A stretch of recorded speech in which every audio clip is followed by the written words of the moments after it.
कल हम चर्चा कर रहे थे किनकी, श्री रंग जी, रंगा जी जिनको कहते थे, यहीं दौसा जो जयपुर के रास्ते में पड़ता है, भरतपुर से जब जाते हैं तो दौसा में एक सरावगी हुए जैन व्यापारी, उनका नाम था श्री रंगा जी। उनका नाम तो वैसे श्री रंग जी था, पर रंगा जी कहकर के लोग बुलाते थे। तो रंग जी जो थे वो व्यापारी थे। उनकी दुकान में एक सेवक काम करता था। तो जो उनकी दुकान में लड़का काम करता था वो इतना पापी था, इतना दुराचारी था, जितना वेतन मिलता था उसको वो सब केवल व्यसन करने में, वैश्यागमन करने में, उल्टे सीधे काम करने में, अपनी इंद्रिय उपभोग करने में ही खर्च कर देता था।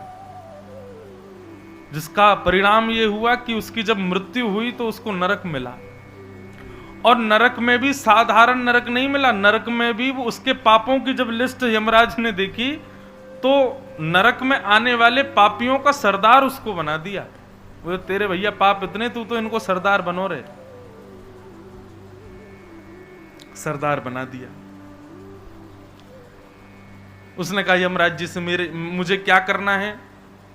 बोले यमलोक में पापियों को पकड़ के लाते हैं, तो कहां से कब किसको लाना है ये निर्देश तुम ही दोगे, तुमको संकेत मिला करेगा और तुम दूतों को भेजा करना। ठीक है। कभी कहीं से पापी उठवावे, कभी कहीं से। एक बार उसके पास में संकेत आया, बोले दौसा से एक पापी को लेके आना है। जैसे ही उसने दौसा नाम सुना, बोले अरे दौसा तो मेरी जन्मभूमि है, यहां मैं किसी दूत को नहीं भेजूंगा, यहां तो मैं ही जाऊंगा, अपने परिवार को देख आऊंगा, और जिन सेठ जी ने मुझे धन देकर के मेरे सारे व्यसन पूरे किए उनको भी देख आऊंगा। तो वो पापी दौसा खुद आया एक पापी को लेने। उसने सोचा अभी समय है, उसकी मृत्यु 3:30 बजे होनी है, अभी तो 2 ही बजे हैं, तब तक क्या करें? बोले चलो सेठ जी को थोड़ा समझाए आते हैं। और वो सेठ जी के पास गया तो दुकान में कभी कोई वस्तु गिर जाए, कभी कुछ गिरे, तो उन्होंने कहा ये हो क्या रहा है? इतने में ही वो प्रकट हो गया। प्रकट हो तो सेठ जी बोले अरे भाई तेरी तो मृत्यु हो गई, तू कहां से आ गया? बोले रंग जी मैं तो आपको धन्यवाद देने आया, आपने मुझे बहुत वेतन दिया, मैंने आपका नमक खाया, परंतु आपके द्वारा मिले हुए धन से मैंने सारे गलत काम ही किए, और उसका परिणाम ये कि मृत्यु के बाद में मुझे नरक मिला। रंग जी बोले भैया हमने तो तेरे नाम के नीचे स्वर्गीय लिखवाया था, हमें नहीं पता तू नरकीय बना है। बोले नरक तो मिला, लेकिन नरक में भी यमराज जी ने मुझे पापियों का सरदार बना दिया है, मैं इतना बड़ा पापी निकला। बोले भैया अच्छा, और बोले और कुछ नहीं, मैं तो बस आपको थोड़ा समझाने आया हूं। क्या समझाने आए हो? बोले मुझे सब पता है कि आप भी कभी कभी घपला करते हो अपने व्यापार में, आप भी कभी कभी जो है लोगों को मूर्ख बनाते हो। बोले हाँ भैया अब तुम तो जानते हो व्यापार में करना पड़ता। बोले नहीं, इतना सा भी पाप आपने यदि किया रंग जी, तो फिर सोच लेना आपको भी नरक आना पड़ेगा, और वहां मेरे हाथ से ही सोटे खाने पड़ेंगे। और तब आप यदि कहोगे कि अरे तू तो मेरी दुकान का नौकर था, मुझे मत मारे, तो मैं सुनूंगा नहीं फिर आपकी, क्योंकि यहां आप बड़े थे, मैं छोटा था, नरक में मैं बड़ा हूं, आपसे ज्यादा पापी हूं ना, आपका स्वामी रहूंगा। तो मैं तो केवल आपको समझाने आया हूं कि भैया नरक मत आना, बहुत गंदी जगह है, और नरक से यदि बचना है तो सुधर जाइए। जब ये प्रसंग में पढ़ रहा था ना बंधुओं, तो मन में एक आनंद सा प्रकट हुआ कि मतलब मानो श्री रंग जी को बचाना था, इसलिए ठाकुर जी ने सारी लीला की। नहीं तो रंग जी वही घपले की तरह अपना पूरा व्यापार करते रहते और एक दिन खुद भी नरक चले जाते। लेकिन ठाकुर जी कभी कभी किसी किसी को सांकेतिक रूप से बचाते हैं, उसके बाद भी व्यक्ति नहीं बचता तो ये उसकी जिम्मेवारी है। परंतु बंधुओं देखो, सांकेतिक रूप से किसी किसी को नहीं, सबको बचाते हैं ठाकुर जी। भरतपुर में कुछ हो गया, आप सबको पता चला कि भाई ऐसा ऐसा हो गया, तो एक प्रकार से आप सब सावधान हो जाते हो, वाले हम सावधान रहें, हमको ऐसा नहीं करना है। जब किसी की मृत्यु होती है ना बंधुओं, तब हम सबको संकेत मिलता है। इसने बढ़िया घर बनाए, खूब धन कमाया, खूब व्यापार किया, खूब गाड़ियां खरीदी, सब कुछ किया इसने जीवन में, लेकिन आज इसकी गति देखो। 4 लोगों के कंधे पर चढ़ करके जा रहा है। राम नाम सत्य है, गोविंद नाम सत्य है, कृष्ण नाम सत्य है। इसके लिए धन प्रायोरिटी था, इसके लिए घर परिवार सब कुछ प्रायोरिटी था, लेकिन आज इसके साथ कुछ भी नहीं जा रहा है। केवल राम का नाम बोलते हुए 10-15 लोग जा रहे हैं। उसी समय संकेत मिलता है, ये राम नाम सत्य है। हम क्यों बोलते हैं किसी की मरने पर, किसी की मृत्यु पर राम नाम सत्य क्यों बोला जाता है? बोलते तो सब हैं, लेकिन आज तक किसी ने पूछा नहीं कि क्यों बोलते हैं। जितने लोग जिंदे चल रहे हैं उनको सावधान किया जाता है, भैया धन सत्य है ना, परिवार सत्य है, बोले ना, पत्नी सत्य है नहीं, बच्चे सत्य है नहीं, सब कुछ था इसके पास, लेकिन देखो पीछे घूम करके कुछ भी साथ नहीं जा रहा है। सब लोग एक ही नाम बोलते हुए जाते हैं, क्या? केवल राम नाम सत्य है। इसलिए भैया जितने जीवित लोग हो, अब सावधान हो जाओ, थोड़े से संभल जाओ, सुधर जाओ, अब राम के नाम का आश्रय ले लो। इसलिए राम नाम सत्य बोला जाता है। पूरे नगर में बोलते हुए जाते हैं, जितने जीवित लोग हैं भैया, घर के अटारियों से जो देख रहे हैं, सब सावधान हो जाओ, केवल राम नाम सत्य है। इसके साथ कुछ भी नहीं जा रहा है, केवल राम का नाम जा रहा है, सब राम आश्रित हो जाओ। अब होता क्या है, 2-4 दिन तक के लिए तो लोगों में वैराग्य आता है, उसको बोलते हैं मरकट वैराग्य। कौन सा वैराग्य? मरकट वैराग्य। एक होता शमशान वैराग्य, एक होता मरकट वैराग्य। ये शमशान वैराग्य कैसा होता है? किसी की मृत्यु के बाद 2-3 दिन तक रहता है। संसार बड़ा भैया ऐसा ही है। कल मेरे संग गया था, चाय पी रहा था रात में, बढ़िया था, बिल्कुल कुछ कर ही नहीं रहा था, यूं कह रहा था बेटी पढ़ के आ गई, उसका ब्याह करना है, सब करूंगा। देखो क्या भगवान की रीति, देखो सुबह ही चला गया। ऐसा वैराग्य सब लोगों के भीतर आता है जब किसी की मृत्यु होती है, लेकिन फिर भी संभलते कितने लोग? 4 दिन का वैराग्य, उसके बाद सब लोग वही करने लग जाते हैं जो वो करके गया है। संकेत हम सबको दिलाते हैं ठाकुर जी, पर हम संभलते नहीं। भगवान ने धन्ना जी वो दूत गया और जाकर के बोले कि रंगा जी आप संभल जाओ, ये घपलाबाजी सब बंद कर दो, नरक आना पड़ेगा नहीं तो आपको। रंगा जी ने पूछा, तेरा परिवार भी रहता है यहां पर, तू सबको छोड़ केवल मुझे ही ज्ञान देने क्यों आया? बोले क्या पता ठाकुर जी की शायद इच्छा होगी, जब मैंने सुना कि दौसा से किसी को लाना है तो मैंने सोचा आपको बता चलूं कि संभल जाओ। बोले क्या, किसको लेने आए हो? बोले एक बंजारा रहता है 3री गली नंबर में। बोले हाँ, वो भी बड़ा दुष्ट है, मेरे जैसा ही पापी है। अच्छा, उसको बनाया पापी मैं नहीं था, मेरे संग ही रहता था वो, उसी को लेने आया हूं। बोलो वो तो बढ़िया घूम रहा है, उसको तो कुछ नहीं। बोले नहीं, वो अभी बैलगाड़ी लेके जाएगा, उसको बैल पागल हो जाएगा और बैल जो है सींग मारेगा, उस सींग के हृदय में जाते ही उसकी मृत्यु हो जाएगी, उसके सींग पे जाके मैं बैठूंगा। अभी समय हो गया।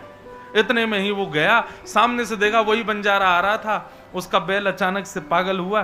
बैल को संभालने के लिए जैसे ही आगे आए तो बैल ने अपना सींग मारा, उसका हृदय विदीर्ण हो गया और उसकी मृत्यु।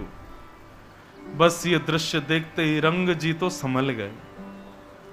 उसी दिन से उन्होंने अपना भजन बढ़ा दिया और इतना भजन किया, इतना भजन किया, तुरंत गुरु आश्रित हो गए। श्री रामानंदाचार्य जी के वंश शिष्य परंपरा में जाकर के उन्होंने दीक्षा ले ली।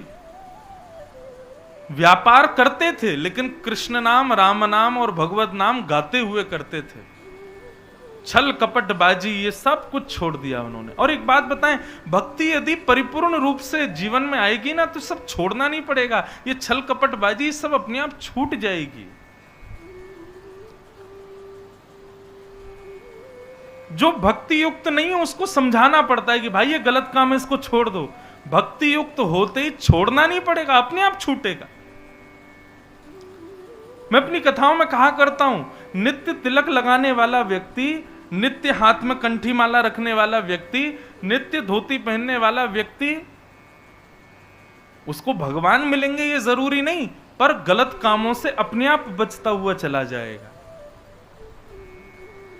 ये तिलक, ये कंठी माला, ये स्वरूप ये बचाता है दूषित कर्म करने से। बाहर लगी हो यदि गोलगप्पे की दुकान, आप जाके खा सकते हो, मैं नहीं खा सकता। मैं यदि गोलगप्पे की दुकान पर खड़ा भी हो गया, 4 लोग खड़े और हो जाएंगे, गोलगप्पे वाला भी सोचेगा आए आए पंडित जी गोलगप्पे खाओगे। क्यों? स्वरूप से ही उसको लगेगा कि ये कैसे आ सकते हैं। तो कई जगह दूषित स्थानों पर जाने से आपका वैष्णव स्वरूप ही आपको रोकेगा। भक्ति का मतलब केवल भगवत प्राप्ति ही नहीं होता बंधुओं, भक्ति का मतलब जीवन में सुधराव भी होता है। भक्ति जब जीवन में आती है तो आप सुधरने का प्रयास करोगे नहीं, अपने आप सुधर जाओगे। प्रयास तो मानव को करना पड़ता है, भक्त को नहीं करना पड़ता। तो रंग जी सुधर गए और इतना भजन किया महाराज उन्होंने। बड़ी सुंदर उनकी पूरी लीला कथा बताई जाती है। एक बार रात्रि में उनके बेटे को भूत दिख रहे थे। उसने जाके पिताजी से कहा, पिताजी मैं जहां सोता हूं वहां रात्रि में भूत दिखाई देते हैं। तो रंग जी बोले, रुक जा, तेरी जगह मैं सोता हूं। तो बेटे की जगह रंग जी सो गए। रात्रि में जैसे ही भूत आया, तुरंत महाराज हाथ में जल लेकर के राम नाम से उसको मारने लगे। इतने में ही प्रेत प्रकट हो गया। बोले, भगवान मैं आपकी कृपा पाने के लिए आ रहा हूं। बोले, क्या कृपा चाहिए? बोले, आपने इतना भजन किया है, आप इतना भगवान का स्मरण करते हो, आप में इतनी सामर्थ्य है कि आप प्रेतों को मुक्त कर सकते हो। बोले, कैसे? बोले, आप एक बूंद जल अपने चरण में डाल दीजिए और आपके चरण का छुपा हुआ वो एक बूंद जल मुझ पे छिड़क दीजिए। रंग जी ने जैसे एक बूंद जल अपने चरण से छुपा के उस पर छिड़का, इतने में ही शंख चक्र गदा पद्म चतुर्भुज रूप धारण करके भगवत धाम को प्रस्थान कर गया। तब रंग जी को समझ में आया, भजन केवल मेरा कल्याण नहीं कर रहा है, मेरे भजन से ना जाने कितनों का कल्याण होगा। आपका भजन करना, आपका भक्ति करना केवल आपका कल्याण नहीं होगा, उससे ना जाने कितनों का। कहते हैं भैया, जब कोई भक्त प्राण त्यागता है और उसका अंतिम संस्कार किया जाता है ना, तो अंतिम संस्कार में उसकी चिता से निकलने वाली लपट और धुएं से भी आसपास में जितनी भी प्रेतात्माएं हजारों वर्षों से भटक रही हैं, वो सब उसके शरीर से निकलने वाली तेज से भजन के बल से मुक्त हो जाते हैं। भजन केवल आपका कल्याण नहीं कर रहा है। मान लीजिए कि आप 2 माला रोज करते हो और माला करने के बाद आप नगर में जाते हो, तो आपकी दृष्टि जिस पर पड़ेगी उसका एक एक पाप नष्ट होता चला जाएगा आपकी माला के प्रभाव से। भजन करना तो सबसे बड़ा सत्कर्म है संसार का। हम क्यों कहते हैं कि भाई संतों को प्रणाम करो, संत एक बार हमारे घर आ जाएं, संतों की दृष्टि हम पर पड़ जाए। क्यों? क्योंकि उनका भजन इतना है, उनकी दृष्टि मात्र से हमारा कल्याण हो जाने वाला है। इसलिए जो लोग आजकल प्रामाण्यवादी लोग हैं ना, वो लोग कहते हैं कि अरे आप दुनिया के लोगों को कहते हो भजन करो, अरे कर्म करने का उपदेश किया करो। मैंने कहा भाई अभी इस फिलॉसफी को तुम जान नहीं पाओगे। भजन का मतलब केवल भगवत प्राप्ति नहीं है, भगवत प्राप्ति तो मुख्य उद्देश्य है ही। मेरे पूज्य नाना जी पंडित श्री कृष्णलाल शास्त्री जी, वो भी भागवत के वक्ता थे, इतनी सुंदर बात कहते थे। वे कहते, लाला तेरे पिताजी, तू या फिर मैं, हम लोग भागवत के वक्ता बने हैं, इसमें पता है हमारे पूर्व जन्म का कितना पुण्य है? मैंने कहा नाना जी कितना पुण्य है? बोले, लाला श्री सूरदास जी, मीराबाई, तुलसीदास, रैदास, ये सब भक्त, ये कभी राह पे चल रहे होंगे और उसी राह से पूर्व जन्म में मैं, तू, हम लोग भी साधारण मानव की तरह घूमते हुए जा रहे होंगे, और तभी सूरदास, तुलसीदास, मीराबाई जैसे भक्तों ने हमको एक बार देख लिया होगा उनकी एक बार दृष्टि का ये प्रभाव हुआ कि अगले जन्म यानी कि इस जन्म में हम वक्ता बन करके आए। हम पर ठाकुर जी की इतनी कृपा है कि हम उनकी कथा सुना पा रहे हैं। केवल इतना पुण्य है कि एक भक्त ने हमको पूर्व जन्म में देखा और उसका परिणाम ये हुआ कि इस जन्म में हम भगवत वाणी सुना पा रहे हैं। जब नाना जी ने ये बात मुझे बताई तो मेरे रोए रोए खड़े हो गए। बोले कि उनकी चरण सेवा तो बहुत दूर की बात है, उनकी सेवा, उनकी चरण सेवा, उनका सत्संग हमने नहीं सुना होगा, बस राह चलते ऐसी गलती से उनकी दृष्टि हम पर पड़ गई होगी, उसका परिणाम है ये। सोचो, आप सब भी यहां बैठ के कथा सुन रहे हैं, मतलब आप सब पर भी आपके पूर्व जन्मों में कभी ना कभी किसी भक्त ने कृपा की होगी, कभी देख लिया होगा, कभी हाथ फेर दिया होगा, अपना प्रसाद दे दिया होगा, कुछ ना कुछ तो कृपा हुई है। उसी का परिणाम है कि हम आप सब श्रोता और हम वक्ता बन के यहां बैठे हैं। इसलिए भैया भजन करना प्रारंभ करो, ठाकुर जी का नाम गुणगान करना प्रारंभ करो। क्यों? उससे केवल आपका नहीं, आप जिसको देखोगे उसका कल्याण होगा, उस पर कृपा होगी। सत्संग का मतलब केवल प्रवचन सुनना नहीं होता, सत्संग का मतलब जो भजन करे हम उसके संग रहें, उसका प्रभाव हम पर पड़ेगा। तो श्री रंग जी ने जब ये देखा तो देख करके बड़े आनंदित हो गए। बोले जय हो भैया, हमारे भजन से इतना कल्याण हो रहा है प्रेतों का। इस प्रकार रंग जी का चरित्र सुनाया गया। तो ये मैंने चरित्र क्यों सुनाया कि भैया दो तीन बातें इससे प्रमुख हैं। पहली बात, भगवान कई बार दूसरों के साथ ऐसी लीला करते हैं, हमको वो दिख जाती है मानो ठाकुर जी हमको सावधान करना चाह रहे हैं। दूसरी बात ये समझ में आई कि जो भगवत भजन हमारे मन में प्रकट हुआ, ये हमारे आपके चाहने से नहीं हुआ है, ठाकुर जी के चाहने से हुआ। तीसरी बात ये समझ में आई कि भगवत भजन से केवल आत्म कल्याण नहीं होता। हम जिसको देखते हैं, हम तिलक लगा के घूमते हैं, हमारे तिलक वाले स्वरूप को जो देखता होगा उसके ऊपर कोई ना कोई कृपा तो होती होगी। ऐसा नहीं कि हम में कोई कृपा है। ये वैष्णव तिलक जो है ना, इसको देखने से उसके हृदय में क्षण भर के लिए भगवत भाव तो प्रकट होता होगा ना, उसी से कल्याण हो जाता होगा। इसलिए वैष्णव बनो, भक्त बनो, ठाकुर जी का नाम गुणगान करो, उससे सबका कल्याण होता है, केवल आत्म कल्याण की बात नहीं है। तो भगवान ने इस प्रकार अपनी संपूर्ण ब्रज की लीला को करते हुए धामना स्वेन सदा निरस्त कुहकम सत्यम परम धीमहि, ऐसे परम सत्य को हम प्रणाम करते हैं। तो मैं निवेदन कर रहा था, भागवत का और हमारा प्रारंभ एक जैसा है, जन्म से प्रारंभ है, पर हमारा विश्राम हम सोचते हैं कि मृत्यु पर है। पर भागवत कहती है परम विश्राम तब मानो जब श्री गिरिराज जी की शरण में चले जाओ, जब श्री राधा रमण जी के शरणागत हो जाओ, जब श्री ठाकुर जी के शरणागत होता हो, तब समझना कि हाँ अब तुम्हारे लिए संसार विश्राम। पर संसार के रह नहीं पाएंगे, संसार के हो नहीं पाएंगे।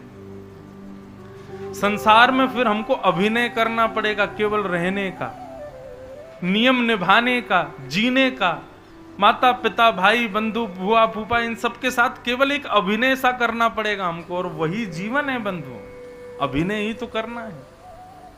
वास्तव तो केवल श्री गोपाल जी। सूरदास कहते हैं बिन गोपाल कोऊ नहीं अपनो, जासों कीरति रही हैं, मन पंछी उड़ जाई हैं, जा दिन मन पंछी उड़ जाई। बिन गोपाल कोऊ नहीं अपनो, ठाकुर जी के अलावा कोई हमारा नहीं। तुम हमारे थे प्रभु जी, तुम हमारे हो, तुम हमारे ही रहोगे, ओ मेरे प्रिय। हम तुम्हारे थे प्रभु जी, हम तुम्हारे हैं, हम तुम्हारे ही रहेंगे, ओ मेरे बस इतने मात्र से कल्याण हो जाना है। भागवत का विश्राम है श्री हरि के चरणारविंद, हमारा भी विश्राम वहीं होना चाहिए। ठाकुर जी के चरण मिल जाएं बस। उसके बाद शरीर प्रतीक्षा करेगा अंत होने के लिए, बाकी आत्मा का अंत तो उसी दिन हो जाएगा जिस दिन ठाकुर जी मिल गए। कृष्णदास जी अष्ट सखाओं में एक हुए, वे कहते हैं सजल श्याम घन वरण लीन है, फिर चित अनत न भटक्यो, मेरो मन गिरधर छवि पे अटक्यो। कृष्णदास जी कहते हैं सजल श्याम घन वरण लीन है, श्याम सुंदर ने जिसका वर्ण कर लिया, आप बिहारी जी का वर्ण करो ये विशेष बात नहीं, बिहारी जी जिस दिन आपका वर्ण कर लेंगे ना, फिर चित अनत न भटक्यो, फिर कहीं भटक ही नहीं पाओगे, फिर कहीं जा ही नहीं पाओगे, फिर किसी के हो ही नहीं पाओगे। मेरो मन गिरधर छवि पे अटक्यो, फिर तो जहां देखोगे जिस भाव में रहोगे बस ठाकुर जी दिखाई देंगे, उनके अतिरिक्त और कुछ नहीं।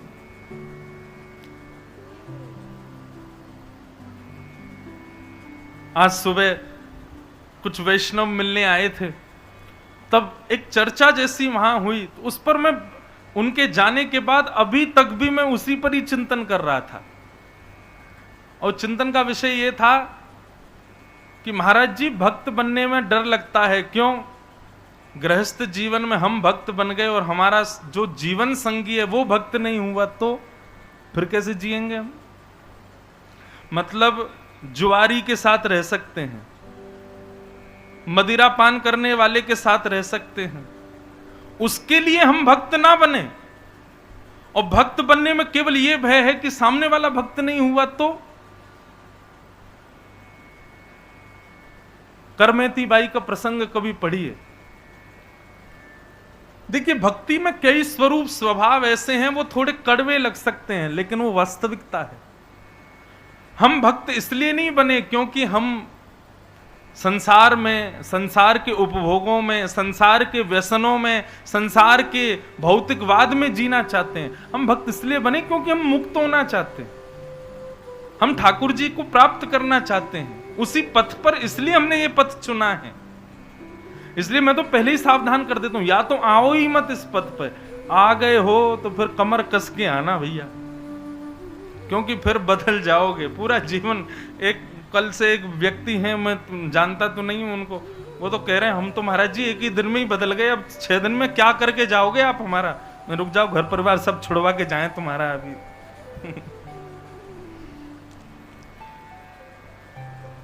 घर परिवार छोड़ने के लिए थोड़े ही है, बल्कि भैया अकेले हम क्यों भजन करें, सबसे करवाएंगे, सबको भक्त बनाएंगे।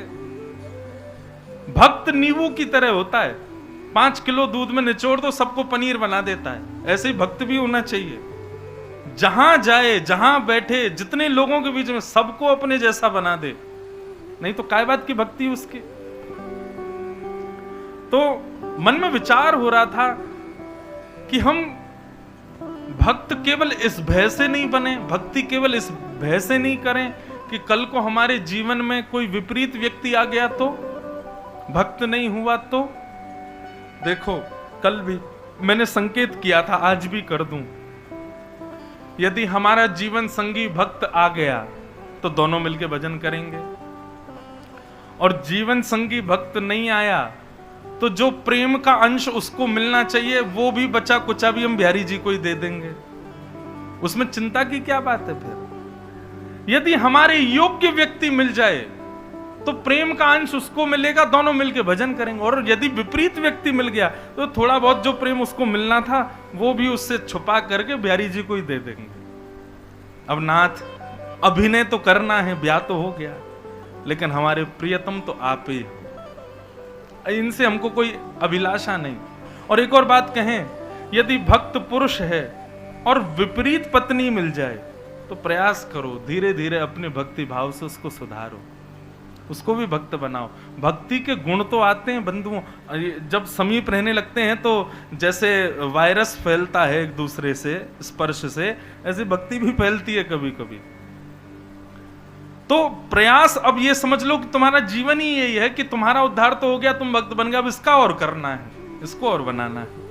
लेकिन उसके बाद भी ना बने तो फिर छोड़ो उसको राम भरोसे, उसके हिस्से का जो प्रेम है वो भी ठाकुर जी को ही दो, फिर बस अपना जीवन व्यतीत करो। अब देखो, अब ऐसे तो हम पर चरित्र आते जाते हैं मन में।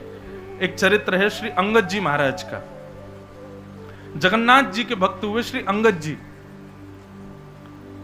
उनकी पत्नी बड़ी भक्त थी, लेकिन अंगद जी भक्त नहीं थे। अंगद जी पत्नी के भक्त थे, पत्नी जगन्नाथ जी की भक्त और अंगद जी पत्नी के भक्त। पत्नी कथा में जाती, संतों के पास जाती, वैष्णवों का संग करती, पर अंगद जी कहते देवी तुमको जहां जाना है जाओ, लेकिन हमारी तो यहीं से राम राम है, हमसे मत कहना चलने के लिए। पत्नी कहती कोई बात नहीं, धीरे धीरे कभी तो बदलाव आएगा इनके हृदय में।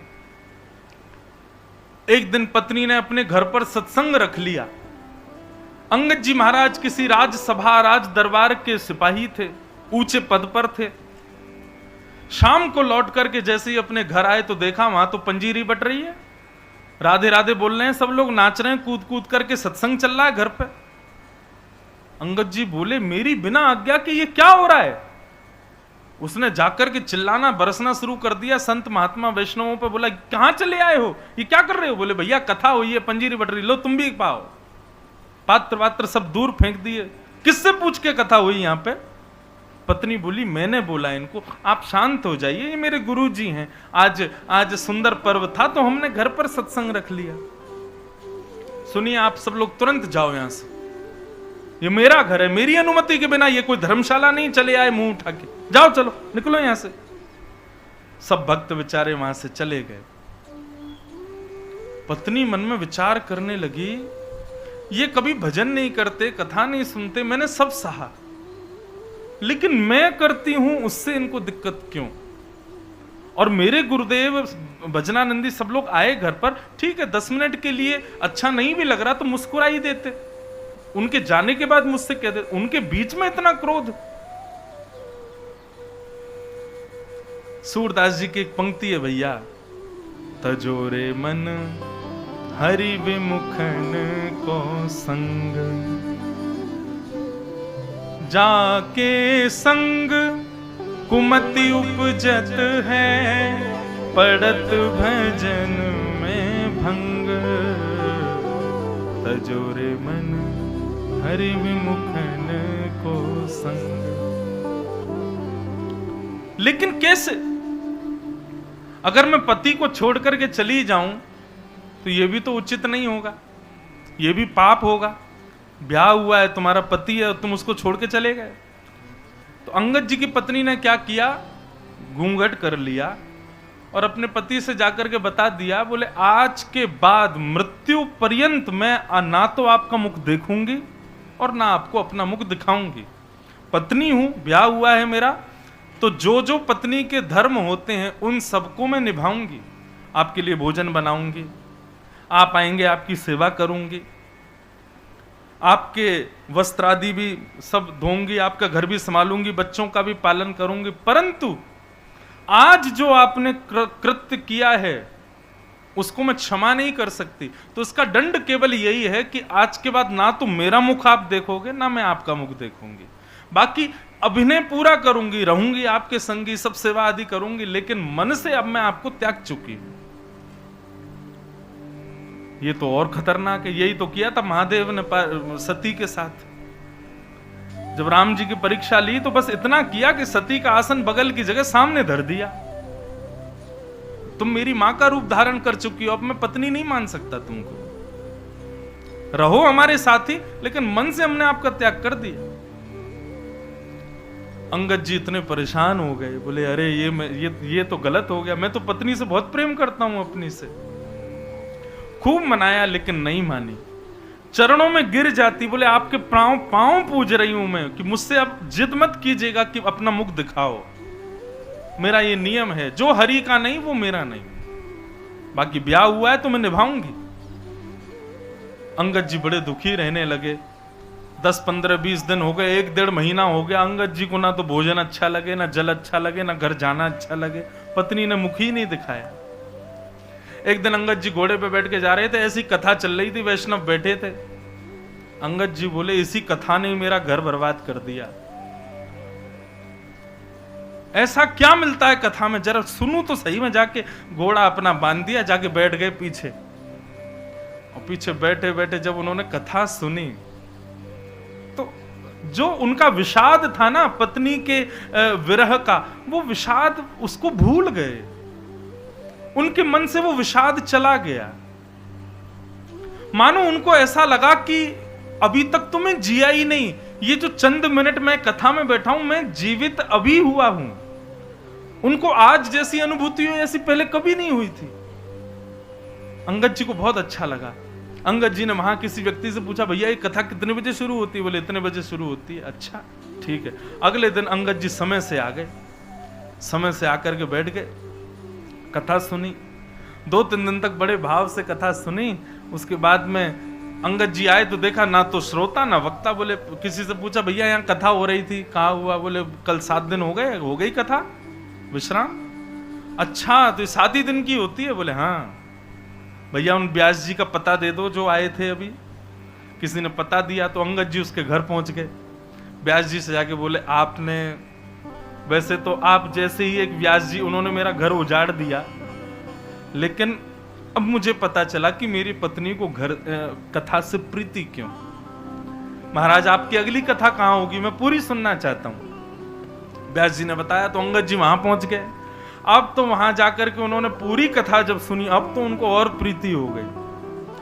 पहले दिन पीछे बैठे, बीच में आ गए, अगले दिन थोड़े और आगे आ गए। अब तो वो सबसे आगे कोने में बैठ जाएं और नेत्र बंद करके 4 घंटा पूरी कथा सुने। एक बार उसी नगर में कथा हुई जहां अंगद जी रहते थे। अंगद जी महाराज कथा सुनने के लिए गए। जैसे ही कीर्तन प्रारंभ हुआ तो भाव विभोर नेत्रों में खड़े होकर नृत्य करने लगे। वहीं पत्नी भी बैठी थी कथा में दूर। पत्नी ने भी कीर्तन सुना। कीर्तन सुनते हुए जैसे ही दृष्टि पड़ी, बोले ये नाच कौन रहा है? और जैसे ही मुखमंडल देखा, बोले अंगद जी, ये मेरे पतिदेव यहाँ नृत्य कर रहे कथा में। आंखें मीड़ करके देखा, बोले कहीं कोई स्वप्न तो नहीं है, मेरे पतिदेव का कथा से कब से संबंध हो गया। उस दिन चले गए। दूसरे दिन पत्नी ने फिर गौर किया तो देखा अंगद जी तो भाव विभोर नेत्रों से सजल अश्रु बह रहे हैं, भाव से कथा सुन रहे हैं। किसी से पूछा, पत्नी ने, बोले इनको जानते हो? बोले हाँ ये अंगद जी हैं। अरे बड़े रसिक हैं, वहां कथा में भी आए थे, उस कथा में भी आए थे। भैया ये तो हर कथा में आते हैं और बड़े भाव से कथा सुनते हैं। पत्नी बोली, अब ये हरि सन्मुख हो गए हैं, बड़ी कृपा कथा की हो गई कि हमारे पति को भी अपनी ओर ले लिया। आज जैसे ही अंगद जी कथा सुन के घर लौटे तो पत्नी ने अपना घूंघट ऊपर कर रखा था। अंगद जी महाराज आते ही बोले, देवी मैं आ गया हूं, घूंघट कर लो। पत्नी बोली, नहीं अब घूंघट की जरूरत नहीं है। क्यों? बोले क्योंकि अब आप हरि सन्मुख हो गए हो, अब आपको कथा से, सत्संग से, ठाकुर जी से प्रेम हो गया है। तो आप जब परिवर्तित हो गए तो मैंने भी अपना नियम तोड़ दिया कि अब आज के बाद मैं आपसे मुख नहीं छुपाऊंगी। लीजिए, देख लीजिए मेरा मुखमंडल। अंगद जी बोले, देवी एक बात सत्य बोलूं, बुरा तो नहीं मानोगी? बोले हाँ बोलो। बोले पहले तुम मुझे बड़ी बढ़िया लगती थी, तुम्हारे रूप को देखने में मुझे बड़ा आनंद आता था, पर जब से मैंने श्याम सुंदर के बारे में सुना, श्री जी के बारे में सुना, किशोरी जी के बारे में सुना, विश्वास मानना तुम केवल दृष्टि में सुंदर हो, वास्तविक सुंदरता तो हमारे श्यामा श्याम की है। अब तो उन्हीं को देखने की इच्छा है, अब इन नेत्रों से तुमको देखने की इच्छा नहीं हो रही, क्षमा करो मुझे। पत्नी बोली, मैं वारी जाऊं आप पे, अब तो मेरा मन हो रहा है कि बस अब मैं और आप दोनों संग ही भजन करेंगे और संग ही श्यामा श्याम के दर्शन करेंगे। ऐसे श्री अंगद जी का चरित्र। आगे और भी बहुत बड़ा चरित्र फिर किसी दिन सुनाऊंगा। परंतु बंधुओं, ये बात उन लोगों के लिए जो भयभीत होते हैं, भक्त बनने में काय को भयभीत हो रहे हो? क्यों? कल को भक्त नहीं मिला तो, हमारा जीवन संगी भक्त नहीं हुआ तो, अरे नहीं हुआ तो उसके अंश का प्रेम भी ठाकुर जी को दे देंगे, और नहीं तो ठाकुर जी की इच्छा होगी तो उसको भी भक्त बना ही देंगे ठाकुर जी। बाकी भैया हमने तो अपने लाल जी से कह रखा है, अपने ठाकुर जी से, मैं ठाकुर जी तुम्हारी 3 समय की रोटी चलती रहे, हमारी कथा चलती रहे, यदि आप ऐसा चाहते हो तो ऐसी ही लाना, नहीं तो हमारी कथा छूटे, आपकी सेवा छूटे, ऐसी मत कर दी हो। तो ऐसे ही अपने ठाकुर जी से प्रार्थना किया करो। आहा, तो भैया वैष्णव भक्त बनने से अपना ही नहीं सबका कल्याण, भक्ति के पथ के पथिक बन गए तो आप सबका कल्याण करोगे, अपना ही नहीं। धर्म प्रोजित कई तवोत्र परमो निर्मत्सराणां सताम् वैद्यं वास्तवमत्र वस्तु शिवदम् तापत्रयोन्मूलनम् श्रीमद्भागवते महामुनिकृते किं वा परैरीश्वरः सद्यो हृद्यवरुध्यते त्रिकृतिभिः शुश्रूषुभिस्तच्छणा। बंधुओं, 4 बातें हैं भागवत के श्रोताओं को जो समझनी है। पहला, भागवत का विषय क्या है। दूसरा, भागवत का अधिकारी कौन है। तीसरा, भागवत सुनने से हमारा किससे संबंध होगा। चौथा, भागवत सुनने का कराने का प्रयोजन क्या है। ये 4 बातें ध्यान से सुनो। तो सबसे पहले भागवत का विषय क्या है। भागवत सुनने से बहुत ज्ञान हो जाता है, भागवत सुनने से पाप नष्ट हो जाते हैं, भागवत सुनने से हमारे पितृ मुक्त हो जाते हैं, भागवत कराने से जीवन के सारे अनिष्ट नष्ट हो जाते हैं। ये सब बातें कहने की हैं बस। वास्तविकता भागवत सुनने का विषय क्या है ये सुनिए। धर्म प्रौजित कई तवोत्र परमो। भागवत सुनने के बाद, कथा सुनने के बाद आपके हृदय में परम धर्म करने की इच्छा प्रकट होगी। परम धर्म किसे कहते हैं। धर्म और परम धर्म 2 बातें। धर्म का मतलब जो केवल हम अपने सुख के लिए, अपने परिवार के लिए करते हैं, वो सब धर्म है। आप व्यापार करते हो, ये धर्म है। आप नौकरी करते हो, ये धर्म है। 3 समय की रोटी मिले उसके लिए मेहनत करते हो, ये धर्म है। आप सुबह समय से जाकर के दुकान खोलते हो, रात्रि लौट के घर आते हो, ये धर्म है। पत्नी की सुध लेते हो, बच्चों का ध्यान रखते हो, ये सब धर्म है। परंतु इसमें अपने देह और दूसरे के देह के सुख का विचार है, वही धर्म। पर परम धर्म में देह नहीं, आत्म कल्याण की भावना होती है। समझ में आ रही है बात। धर्म का मतलब केवल इतना कि 4 लोगों में मेरा यश कैसे हो, कीर्ति कैसे हो, वैभव कैसे हो, मैं नाम प्रतिष्ठा यश कैसे प्राप्त करूं, सत्कर्म पर कैसे चलूं, धर्म निष्ठा से कर्म कैसे करूं, ये सब धर्म कहलाते हैं। यहां यश वैभव कीर्ति प्राप्ति के लिए जो आपने कर्म किए वो सब धर्म, पर ठाकुर जी के हृदय में आपका नाम पहुंचे उसके लिए जो आपने कर्म किए वो परम धर्म। अब समझ आया परम धर्म का मतलब क्या है। अभी आप कथा में बैठे हो, 2 बजे से यहां बैठे हो, और जब तक आप यहां बैठोगे बताओ ये धर्म कर रहे हो कि परम धर्म कर रहे हो। ये परम धर्म है, क्योंकि आपके शारीरिक सुख का यहां कुछ भी नहीं है। नीचे बैठे हो या ऊपर भी बैठे हो, तो भगवान गीता में कहते हैं सबसे कठिन 2 काम है अर्जुन संसार में। पहला, खुद पढ़ना बिना किसी की सहायता के, ये कठिन है, अध्ययन स्वाध्याय। और दूसरा सबसे कठिन काम है अर्जुन, बहुत देर तक चुप रह करके किसी और को सुनना। बहुत कठिन काम है ये। आप सब लोग लगभग जब से हम आए 2:30 बजे से आप सब मौन ही हो, चुप ही बैठे हो, और 6 साढ़े 6 बजे तक कथा चलेगी तब तक चुप ही रहोगे। तो यहां पर आपके शरीर को कोई लाभ नहीं है, यहां पर आपका शरीर पतला हो रहा है या पुष्ट हो रहा है या उसकी योग्यताएं हो रही हैं, ऐसा कुछ नहीं है। यहां शारीरिक सुख का कोई विचार नहीं है। आप जितनी देर यहां बैठेंगे उतनी देर केवल मानसिक और बौद्धिक विकास ही होगा, आत्मिक विकास ही होगा, विचारों का विकास ही होगा। इसलिए यह परम धर्म है। जहां शारीरिक विकास और व्यवहारिक विकास पुष्ट होते हैं वो धर्म, और जहां बौद्धिक, मानसिक और आत्मिक विकास पुष्ट होते हैं वो परम धर्म। अच्छा, एक बात और, गिरिराज जी की परिक्रमा, बताओ ये धर्म है कि परम धर्म है? क्या है? परम धर्म है। क्यों? क्योंकि शारीरिक सुख तो नहीं मिलता, हाथ पांव बेचारे बोल जाते हैं। हाँ, एक और बात, परिक्रमा लगाने के पीछे उद्देश्य क्या है, उससे आपका धर्म और परम धर्म व्यवस्थित होगा। उद्देश्य यदि ये है कि हे भरतपुर में हमारा घर बन जाए, भरतपुर में हमें प्रॉपर्टी मिल जाए या आदि आदि व्यापार के, तो वो धर्म ही है। लेकिन उद्देश्य क्या है? गोवर्धन गिरधारी जी सुध लेना हमारी,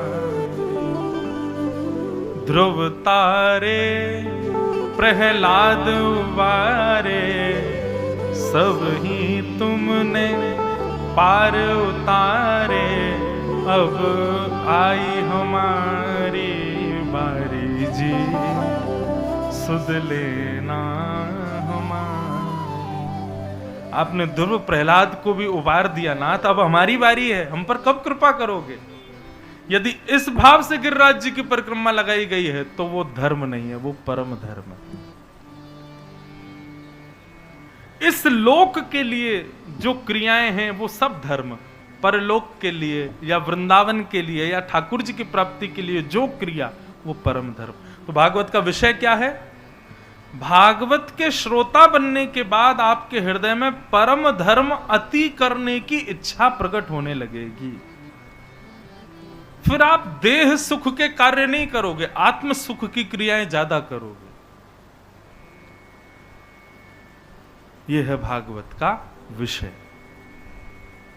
भागवत सुनने के बाद भी केवल देह सुख की क्रियाओं में लगे हैं तो माफ कीजिए, आपने 4 घंटे बैठ करके केवल किसी को सुना, उतारा नहीं जीवन में।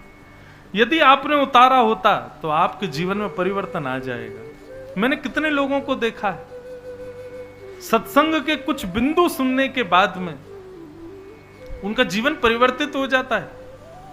अब क्या है, बोले महीने में एक बार तो वृंदावन आना ही है, संतन की सेवा करनी है, ब्रजरज माथे से लगानी है, नित्य ठाकुर जी का स्मरण करना है।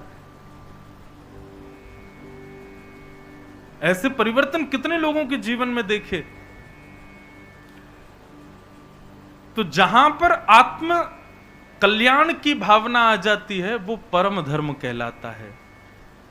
देह कल्याण की भावना जहां है वो परम धर्म नहीं, वो धर्म कहलाता है। तो भागवत का विषय परम धर्म का बीज बोना हमारे अंदर, ये भागवत का विषय। दूसरी बात, भागवत का अधिकारी कौन है? बोले महाराज जी जिस नगर में कथा हो वहां के नगरवासी सब अधिकारी हैं ना, कई लोग दूर दूर से भी आते हैं कथा सुनने, कई लोग आमंत्रित आते हैं। तो कथा का अधिकारी कौन है? आमंत्रित लोग, व्यवस्था प्रमुख लोग, नगरवासी लोग, कौन है कथा का अधिकारी? तब यहां कहा गया निर्मत सराणाम सताम। चाहे नगरवासी हो, चाहे आमंत्रित हो, चाहे दूर से आए हुए हो, यदि उनके हृदय में निर्मत्सरता है तो ही वो अधिकारी है, नहीं तो वो अधिकारी नहीं है। निर्मत्सरता किसको कहते हैं? किसी और की उपलब्धियों से जलने वाला व्यक्ति, किसी और की उपलब्धियों से विचलित होने वाले व्यक्ति को मात्सर्य व्यक्ति कहते हैं। और ऐसी स्थिति जिसकी नहीं है, जो दूसरे की उपलब्धि से उसके हृदय पर ज्यादा असर नहीं पड़ता, ऐसा व्यक्ति ही कथा का अधिकारी है। हम तो इसका एक प्रमाण दें, 7 दिन कथा सुनना और देखो चाहे कितना भी छुपा लो, हमको सब पता है, हर व्यक्ति का कोई ना कोई वो जरूर होता है जिससे उसको ईर्ष्या हो जाती है। हम सबके जीवन में एक ना एक व्यक्ति ऐसा होता है जिससे हमको कभी ना कभी ईर्ष्या होती है, कभी ना कभी उसके प्रति द्वेष भाव आता है, उसकी उपलब्धियों से हमको ज्यादा प्रशंसा नहीं होती।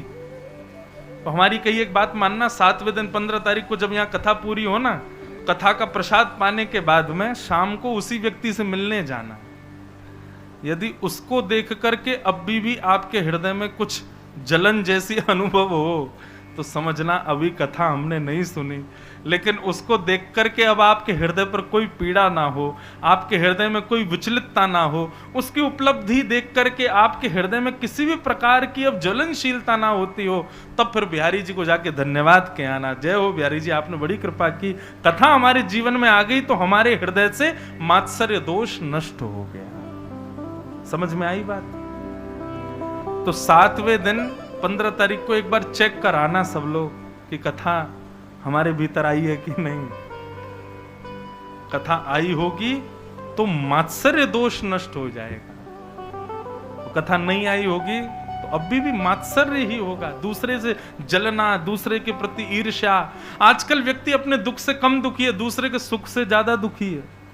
वो इतना सुखी क्यों, वो इतना सुंदर क्यों, उसके पास इतना धन क्यों, उसके पास इतनी प्रॉपर्टी क्यों, उसका इतना नाम क्यों, उसका इतना यश क्यों, हर बात से हम चिढ़ रहे हैं। ये ज्वलनशीलता, इसी को ही मात्सर्य दोष कहते हैं। और ये मात्सर्य दोष भागवत से नष्ट होता है। यदि नष्ट नहीं हुआ तो इसका मतलब क्या है? डॉक्टर दवाई दे और फिर भी रोग दूर ना हो, डॉक्टर बोलेगा यार 1 हफ्ते का कोर्स कराया था, रोग तो दूर होना चाहिए, फिर भी क्यों नहीं हुआ? दवाई ले रहे थे समय से, बोले हाँ आपने कहा था सुबह शाम भोजन के बाद लेनी है, ले रहा था मैं। भोजन क्या करते थे? बोले पूड़ी कचौड़ी आलू की सब्जी, और महाराज कभी, अब यहाँ के तो हलवाई नहीं पता, हमारे वृंदावन में तो क्या मिलता है सुबह, बेड़ई कचौड़ी बढ़िया घी में डाल डाल करके पा रहे थे महाराज। डॉक्टर बोले अरे परहेज तो करना था, परहेज तो किया ही नहीं तुमने, दवाई से काम थोड़ी चलेगा। तो इसी प्रकार भैया कथा है दवाई, और कथा में बताए गए जितने भी भाव हैं वो सब हैं परहेज। परहेज नहीं करोगे, केवल कथा सुन जाओगे तो रोग दूर थोड़ी ही होगा। तो रोग दूर हुआ है कि नहीं एक बार देख लेना 7वें दिन। ईर्ष्या यदि नष्ट हो गई हो, द्वेष यदि नष्ट हो गया हो, तो समझिएगा कि हमने औषधि और परहेज ढंग से किया। अब कोई वर्जिश करने जिम तो रोज जा रहा है, अखाड़ों में रोज जा रहा, उठा उठा करके महाराज वो क्या बोलते हैं वेट, अपनी वर्जिश तो खूब कर रहा है, लेकिन घर पे आके आलू के पराठे खा रहा है, घी उड़ा रहा है, मक्खन खा रहा है, परहेज बिल्कुल भी ना करे तो उसका जाना व्यर्थ नहीं है।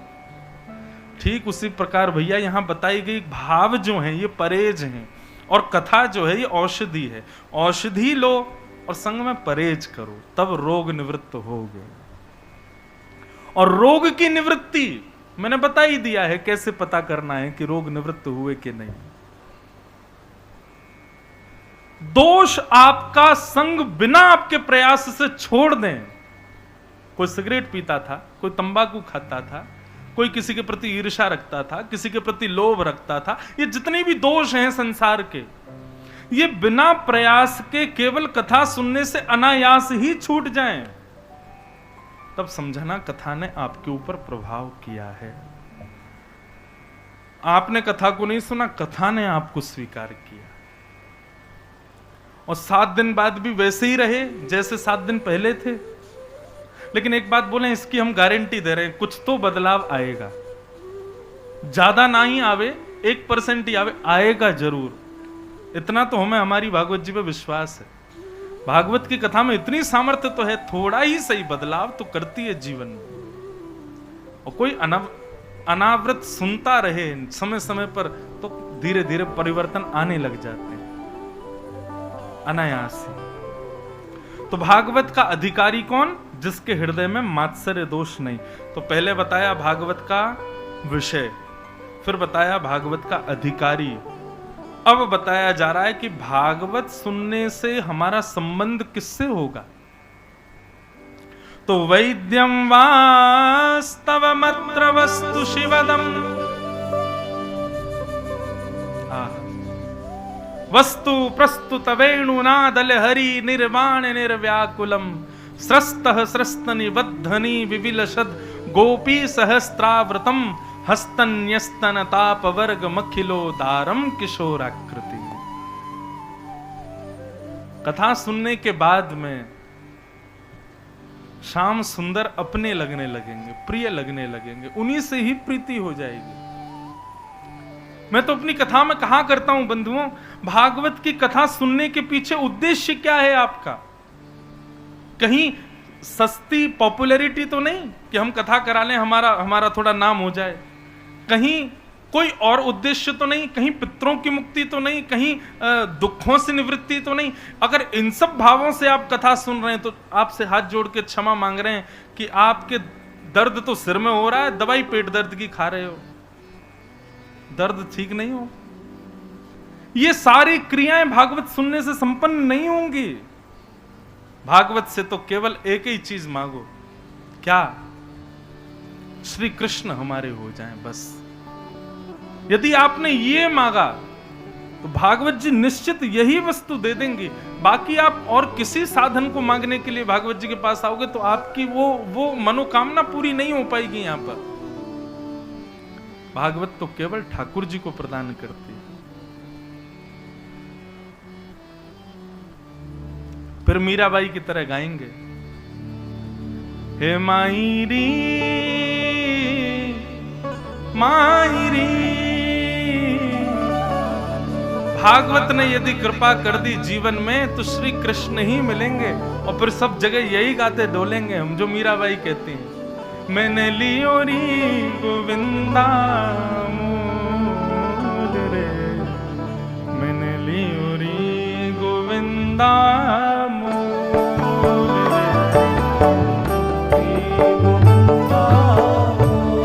करताल बजा के मैंने लियो री गोविंदा मोल रे, मैंने लियो री गोविंदा।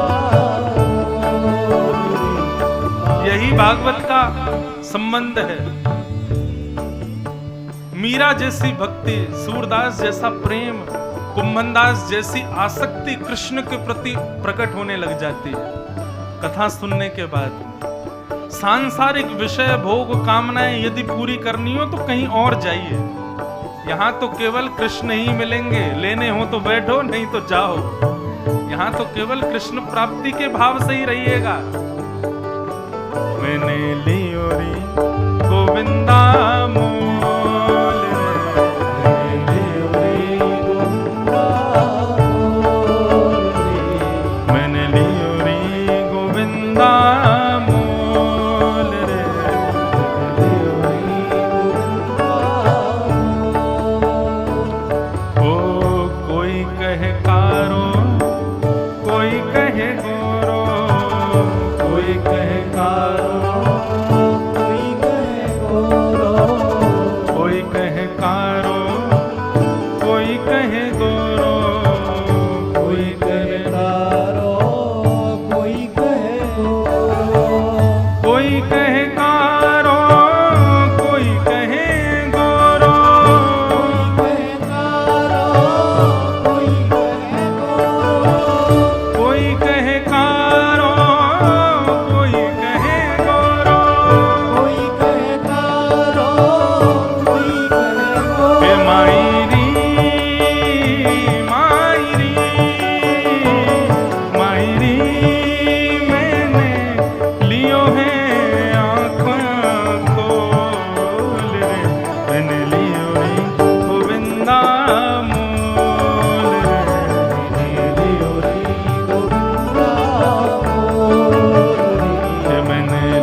मैंने लियो रे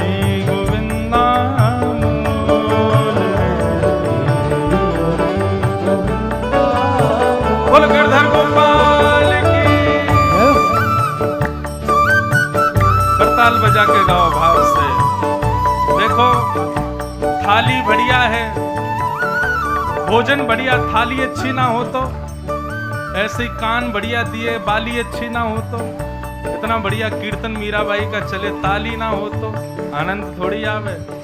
भाव से दोनों भुजा उठा के करताल बजा के गाओ, बोल भरतपुर बिहारी लाल की।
मीरा के प्रभु गिरधर नागर, ये तो आवत प्रेम के मोल रे।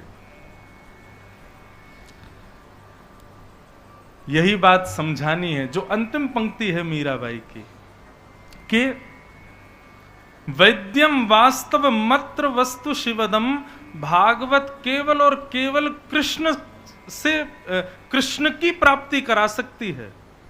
भागवत से और कोई मनोकामना मत रखिएगा, क्योंकि भागवत का विषय यह है कि सातवें दिन आपके अंदर प्रेम प्रस्फुटित होगा, और जब प्रेम प्रस्फुटित होगा तो प्रेम के वशीभूत कृष्ण ही मिलेंगे और कोई नहीं मिलेगा। इसलिए भैया भागवत से और कोई कामना मत करना, आप और किसी कामना मनोकामना से बैठना भी नहीं। यहाँ पे, यहाँ तो केवल यही, हमारे जीवन में सुख आए, दुख आए, आपत्ति विपत्ति कुछ भी जीवन में आ रही है, सब हम सह लेंगे नाथ, बस कृपा ये कर दो प्राण निकले उससे पहले पहले आप हमको दिख जाओ एक बार। बस ये जितने लोग प्राण त्यागने के बाद दर्शन की अभिलाषा रखे बैठे हैं ना कि हम मरने के बाद भगवान से मिलेंगे, इन्हीं को ही नहीं मिलने वाले भगवान।